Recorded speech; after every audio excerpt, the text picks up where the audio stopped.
친일역파 일타 강사들의 비법처럼 부동산에서도 현실 재테크의 방법을 알려드립니다. 부동산 일타 강사.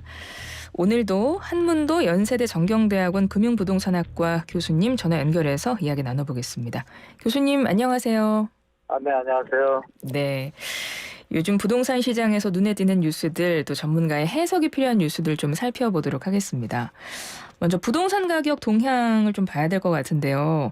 요즘에 시장에서 급매물이 소진되면서 서울의 집값 하락세가 둔화하고 있다는 얘기가 있더라고요. 최근에 전국 주간 아파트 가격 동향 어떻습니까? 네, 말씀하신 것처럼 일단 둔화되고 있는 건 사실입니다. 이 매매 가격 전국적으로 0.2 수준이었는데요. 전주 대비해서 0.03 줄어서 0.19% 하락한 상태고요. 전세는 0.32에서 0.29로 또 하락폭을 좀 줄였습니다. 서울의 경우에도 0.15%였는데요. 전주 매매 가격이요. 네. 하락폭이 0.13으로 0.02% 하락폭이 좀 줄었고요. 전세도 0.41에서 0.32로 하락폭이 둔화됐습니다. 근데 서울의 아파트 전셋값도 연일 하락세를 네네. 보이고 있는 것 같아요. 네, 맞습니다. 그런데 특히 서울 중에서도 특히 강남구의 그 아파트 전셋값이 가장 큰 폭으로 떨어졌다고 하던데요. 그런가요? 네. 지금 평균으로는 좀 아까 말씀하신 것처럼 0.41에서 서울이 전세 예. 가격이 마이너스 0.41에서 마이너스 0.32로 마이너스 0.09% 줄였는데요. 이 와중에 이제 강남구는 마이너스 0.54%입니다. 좀 하락폭이 크죠, 평균 예. 대비해서요. 그리고 또 강남구뿐이 아니고요. 서초구는 0.26이었어요, 전주가. 근데 0.32 마이너스로 하락폭이 확대됐습니다. 서초구는. 그리고 이제 강서구 같은 경우도 마이너스 0.57. 좀 다른 평균에 비해서 하락폭이 좀 많죠. 이건 인천의 입주 물량 때문에 그렇습니다. 인천의 입주 물량이요?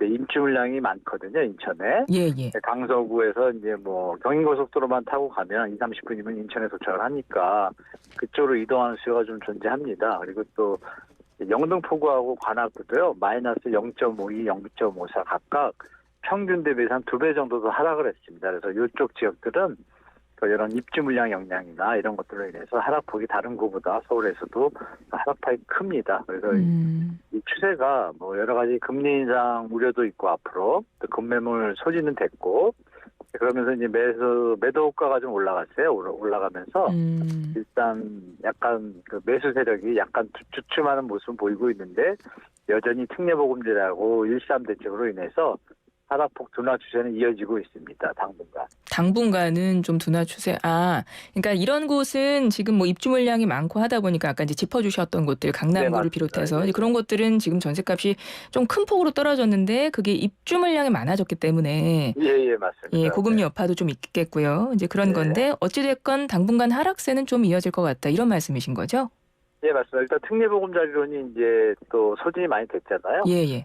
그게 이제 또 마무리가 되는 한 달 정도 지나면 다시 좀 약간 조정 폭으로 들어가지 않을까 그렇게 보고 있습니다. 그렇군요. 근데 이제 좀 보면 이제 어떤 호재 지역이 조금씩 이제 보이는 것 같아서 그 부분도 좀 여쭤볼게요. 네네. 먼저 용인 처인구 일대인데요. 지난번에 예. 정부가 반도체 국가산업단지 후보지 선정 발표했잖아요. 근데 이제 네네. 이곳이 포함이 됐어요. 네. 그래서 그 개발 기대감이 커지면서 이곳 같은 경우는 그 이제 상승으로 집값 상승세로 전환했다던데 그런가요? 예, 맞습니다. 처인구가 이제 계속 여러 가지 요인들로 인해서 하락폭이 계속 이어지다가요. 45주 한 11개월 만에 호재 정부에서 반도체 첨단 산업단지 계획에 따라 가지고 그 지역이 이제 선정되다 보니까요. 심리적인 호재가 작용을 해가지고 상승을 했습니다. 그래서 0.43% 상승, 상당히 좀 많이 올랐습니다. 네. 그래서 거래가 확 늘어난 건 아닌데요. 일단 호가도 많이 오르고 실제 거래도 상승 거래를 유지하고 있고요. 특이한 점은 뭐냐면 전세 가격이 전주 대비해서 전주가 이제 마이너스 0.1%였거든요. 네. 그런데 이번 주에 마이너스 0.44%예요. 전세 가격 폭이 4배로 늘어났어요. 배수로 하면 좀 느낌이 다르신데 일단 전세 가격이 하락하고 있다. 그러니까 이제 임차 만기된 분들이 빠져나오시는 것 같아요. 그래서 좀 묘한 특이한 현상을 보이고 있어서요. 시장이 앞으로 어떻게 될지 좀 지켜봐야겠습니다. 호재인 건 분명합니다. 그렇군요. 근데 이제 뭐 이제 개발 호재도 있고 그리고 또 하나는 이제 수도권 광역 급행철도 GTX 노선 중에서 지금 네, 내년에 부분 개통되는 지역이 있어요. A 노선인데 네, 이 이제 수도권 광역 급행철도가 수도권 외곽에서 서울 도심의 주요 거점을 연결하는 철도인 건데 A, B, C 세 개 노선을 지금 이제 추진 중인 건데 그 중에서 A 노선이 네, 내년부터 이제 부분 개통을 시작을 하는데 A 네, 노선이 보니까 경기 파주 운정에서부터 화성 동탄역까지인 거더라고요. 네, 그렇습니다. 이 지역 중심으로 집값이 크게 상승했다고 하던데요. 이 지역은 앞으로도 더 뭐 오를 가능성이 있을까요? 일단 요게 이제 최근에 뉴스가 나왔는데 원래 저 동탄 수서 구간 삼성역을 기점으로 해서 남쪽으로는 이제 동탄까지고요. 예. 위쪽으로는 이제 파주 운정까지인데요. 그 삼성은 이제 1, 2년 정도 더 시간이 걸리고 그 안에 이제 상위 부분하고 하위 부분이 개통이 되는데 특히 동탄 수서 구간이 이제 2024년 내년 상반기에 완공을 할 예정이라고 발표를 했어요. 원래 하반기로 예정돼 있다가 조기 개통을 하는 거네요. 네, 조기 개통의 개념이 등장을 해서 음. 호재가 이제 작용을 했습니다. 그래서 실제로 동탄에서 수서까지 GTX가 움직이게 되면 한 시간이 한 20분이면 도착을 하거든요. 예. 그래서 분명히 동탄 지역에는 호재가 됩니다. 그래서 그 호재로 인해 가지고요. 예를 들면 어느 아파트를 이름은 제가 드리기 힘들고 예. 뭐 한 7억까지 떨어졌던 아파트가 이제 9억 5천 뭐 이렇게 올라갔다가 다시 이제 막 하락기를 맞이해서 6억 5천까지 내려왔었어요. 네. 근데 그 아파트가 최근에 한 7억 5천 이상으로 거래가 됐습니다. 그래서 상승 분위기는 일단 잡은 것 같고요. 이게 추가적으로 이어질지는 이제 가격이 7억 7천이면 좀 높잖아요. 어떻게 네. 보면 서민 입장에서 네. 과연 실수요자들이 특례보금자리론까지는 가셔야겠지만 계속 추세적으로 이어질지는 한두 달 뒤의 상황을 보면 조금 더 다시 한번 또 말씀드릴 수가 있는데 당분간은 호재로 작용할 것 같습니다. 그렇군요. 네네. 지금은 이제 호재가 맞고 그래서 지금 집값에 영향을 주고 있다. 그러니까 상승을 했다. 그런 말씀인데 앞으로는 조금 더 지켜봐야 될 것 같아요. 앞으로도 계속 상승을 할지는 이제 이 말씀이신 네네. 거네요. 예. 자, 그러면 분양 시장을 좀 보겠습니다. 분양 네. 시장은 미분양 상황이 좀 심각해지는 거 아닌가 싶은데 일단 전국의 미분양 주택이 7만 호가 넘어섰대요. 근데 이게 10년 만에 최고 수치라고 하더라고요. 네네. 예, 그럼 뭐 중도금 10년 10년 만에 최고 수치인데 지금 상황이 어떻습니까? 어떤 상황이에요? 요번 달, 그게 1월 말 기준이었는데요. 네. 이번 달에는 많이 안 늘었습니다. 왜냐하면 건설업체들이 1, 2월에 분양을 많이 안 했습니다. 그래서 이제 4월 달에 분양을 많이 할 계획인데요. 제가 볼 때 이제 4월 달이 지나고 나면 현재 지금 7만 5천 호도 이제 가이드선을 넘어섰다고 이제 보시잖아요. 예. 그게 이제 한 8만 호 가까이나 또 넘을 수도 있다고 봅니다. 그래서 미분양은 올 한 해는 이제 계속 증가할 수밖에 없는 뭐 경제 상황이나 여러 가지 입주 물량이 현재 또 많잖아요. 40만 호가 전국에 입주하거든요. 예. 거기다가 이제 분양 물량이 나오니까 분양 가격이 적정하게 조정이 안 될 경우에는 미분양은 계속 증가할 거로 보고 있습니다. 이게 이제 PF 문제까지 갈 수도 있어서 정부가 이제 관심을 좀 가지고 케어를 많이 해야겠죠. 그렇군요. 근데 그러니까 지금도 미분양이 조금 상황이 많이 늘어나고 있는데 앞으로도 좀 많이 풀릴 걸로 지금 전망이 되는 거잖아요. 늘어날 거로. 그러니까요. 더 늘어날 걸로. 네. 근데 이런 와중에 보니까 평당 분양가는 또 오르고 있다. 이런 기사도 있던데요. 이거는 어떤 의미인가요? 그건 이제 평당 공사비가 오른 거지 분양가가 올랐다고 확정 지을 수는 없습니다. 현재 분양가 중에서도 미분양이 나고 있는데 가격을 낮춰야 팔리지 않습니까? 그렇죠. 그러니까 무작정 가격을 올릴 수는 없잖아요. 네네. 이제 공사비가 이제 단가가 올라가서 뭐 현장별로 다 다르겠지만 신축 현장이든 뭐 민간 택지 현장이든 재개발 재건축 현장이든 다 입장이 다른데요.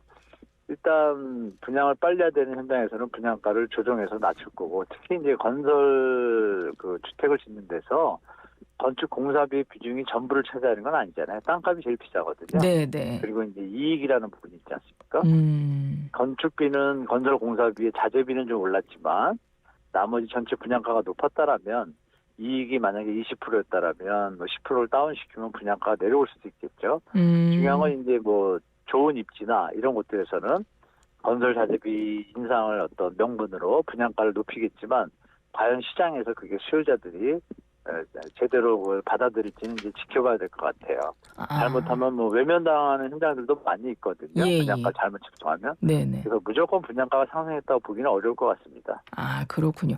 보통 네. 분양가가 이제 건축, 뭐 땅값, 건축비 이런 건축 원가랑 예, 예, 예. 아까 말씀하셨던 뭐 사업자 이익 부분 이런 것들 포함해서 이제 책정이 되는데 그렇죠. 그 중에서 이제 건축 원가가 많이 올랐다. 이 말씀이시고, 그래서 분양가 같은 경우는 좀 건축 사업자들이 좀 조정을 해야 될 필요가 있다. 이런 말씀도 같이 하신 거 맞죠? 네, 조정을 그렇죠. 안 하면 지금 수요자들이 외면하는 현장이 많지 않습니까? 그러니까요. 예를 들면 어디라고 제가 딱 집어서 이름 말하기 힘들지만 원래 예정가를 뭐 10억 잡았다가 9억에 하니까 완판이 된 현장이 있는 반면에 10억을 고수하다가 뭐 미분양이 나가지고 뭐 무순위 청약 가고 예비 당첨자 가고 이런 현장들도 있잖아요. 네네. 근데 가격에 따라서 수요자들이 요새는 이제 스마트해지셔가지고 네. 적당하지 않으면 가격이 분양가가 높다고 판단되면 이제 사실 그 접근은 안 합니다. 외면하게 되는 현상이 있어서 지금 시행자나 건설사들이 이제 고민을 많이 하고 있습니다, 사실. 그렇겠네요. 그러니까 분양가가 주변 시세보다 많이 높아지면 비싸면 수요자들이 당연히 들어가기가 힘들고 좀 외면하게 되는 상황이 되니까요. 그렇죠. 기존주택이 또 매물이 많이 있잖아요. 그러니까요. 네네. 예, 그러니까 원자재 값이 올라서 지금 좀 이런 분양가는 조금 오른 것처럼 보이는 측면이 있다 이런 말씀이신데 이 원자재 가격 상승이 또 하나 이런 좀 영향도 미치고 있는 것 같아요. 요즘에 이제 리모델링 택한 단지들이 있습니다. 왜냐하면 이제 높은 용적률 때문에 재건축이 어려워지면서 리모델링으로 방향을 전환한 이제 그런 단지들이요. 억대 분담금 폭탄을 맞고 있다던데 이것도 역시 원자재 가격 상승 때문 아닌가요? 예, 근데 일단 이 원자재에 대한 어떤 정확한 분석이 정부에서 가이드를 줘야 되는데요. 사실 일반 뭐 조합원이나 일반 그 비전문가 입장에서는 예, 건설 원가가 정확히 얼마나 오르는지 모르지 않습니까? 그렇죠. 네, 그런 걸 명료하게 투명하게 이제 단가표를 갖다가 제공해 주면 조합들에서 지금 보면 뭐 2배까지 올리는 경우가 있거든요. 근데 자재 중에 일부분 뭐 한 50%에 해당하는 부분들은 좀 원가가 올랐지만 예. 나머지 부분은 안 오른 것도 있거든요. 그러니까 그런 계산에 대해서 이제 과도하게 조금 어떻게 보면 조합원들의 어떤 그 비전문성을 이용해서 건축 자재비가 오른다는 명분 아래 이제 과도하게 공사비를 또 올리는 경우도 있겠죠. 네네. 네, 그런 게 이제 같이 공존하고 있습니다. 물론 이제 어느 정도 자재 원가 인상에 따른 부분은 반영이 돼야겠지만 네. 그걸 좀 예를 들어서 100원이 올랐는데 150원 올린다고 그걸 누가 정밀하게 진단할 수 있을까요? 그러니까요. 네, 그런 부분이 존재해서 요즘 리모델링 현장들마다 약간 잡음이 나고 있습니다. 갑자기 시작을 할 때 예를 들어 2018년, 19년에 사업을 할 때는 건축비가 뭐 1억이었는데 갑자기 건축비만 2억이 된다 그러면 주민 입장에서 1억을 더 내야 되잖아요. 그렇죠. 부담이 되다 보니까 약간 좀 갈등이 존재하기 시작하고 있습니다. 아, 그렇군요. 그러면 그 이제 원가가 오른 부분 뭐 당연히 올랐으니까 이제 네. 올랐다고 말을 할 텐데 아까 말씀하셨지만 뭐 원가가 어느 정도 올랐는지를 일반 사람들이 알 수 없다고 하셨잖아요. 전혀 알 길이 없죠. 알 수가 없습니까? 그 정부에서 제도화된 게 없어요? 그러니까 표준품센터를 가가지고 계속 발표를 하거든요, 고시하고. 예. 근데 그 내용을 누가 일일이 잘 안 쳐다보지 않습니까? 그래서 저는 개인적으로 뭐 구청이나 이런 데서 그거를 건축 자재비가 이제 주민들하고 좀 갈등이 생기고 이런 데 대해서는 정부나 지자체가 중재를 나서서 과연 적정한 인상 부분인지 그런 걸 좀 가이드해주고 중재를 해주는 게 좀 필요한 시기라 좀 보고 있습니다. 그렇군요.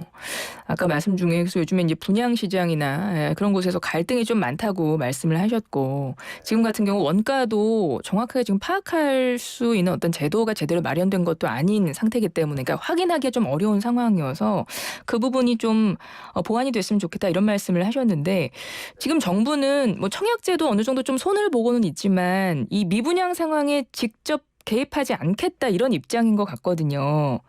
근데 또 일각에서는 대책을 마련해야 한다 이런 목소리도 나오는 것 같더라고요.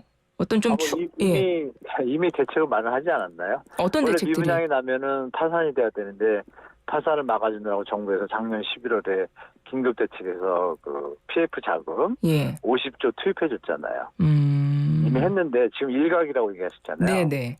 그 일각은 제가 의미 없는 일각이라고 말씀드렸습니다. 그렇군요. 네, 자영업자를 먼저 돌봐야 되지 않을까 이렇게 어려울 때. 아, 그렇습니까? 저는 그렇게 봅니다. 네. 아, 그렇군요. 이 부분은 그럼 어떻게 생각하세요? 지금 뭐 금리도 높고 분양가도 네. 높으면 일반 실수요자들이 움직이지 않고 외면한다라고 말씀을 하셨는데 그렇다면 뭐 무주택자나 실수요자들이 조금 움직일 수 있도록 어떤 네네. 뭐 세금 감면이나 뭐 이런 부분에 대한 추가 대책은 뭐 필요하다고 생각을 하시는지 그 부분도 간략하게 좀 네. 말씀해 주세요. 지금은 이제 그 매도자의 입장을 지금 지원하는 정책들이 많이 나왔잖아요. 네네. 소유자나 네. 공급하는 사람 입장이고. 근데 사는 사람들은 실수요자잖아요. 서민들이고. 그렇죠. 그러면 그런 혜택을 서민들한테 도리어 좀 방향을 전환해서 하실 때 취득세를 100% 감면한다든지 또 그리고 나중에 양도세를 낼 때 50%를 감면한다든지 뭐 이런 세금 혜택을 주면 조금 수요 요인이 생기지 않습니까? 네. 그런 부분에 대책하고 뭐 정책 금리가 지금 요새 대환 대출을 지금 이제 금리를 많이 깎아줘서 하고 있잖아요. 네. 그런 부분도 이제 주택 매입자들한테 경우에서 뭐 생애 최초에 LTV는 80%지만 금리를 많이 낮춰준다는 이런 정책을 쓸 수도 있잖아요. 그러면 이제 수요가 진작되는 효과가 있으면 당연히 분양가 조정과 함께 정상적인 시장으로 갈 수 있는 뭐 시간이 좀 단축되겠죠. 그런 정책이 필요한 시기라고 봅니다. 제가 볼 때. 예, 그렇군요. 알겠습니다. 교수님 오늘 말씀도 감사합니다. 잘 들었습니다. 네네, 감사합니다. 지금까지 한문도 연세대 정경대학원 금융부동산학과 교수였습니다.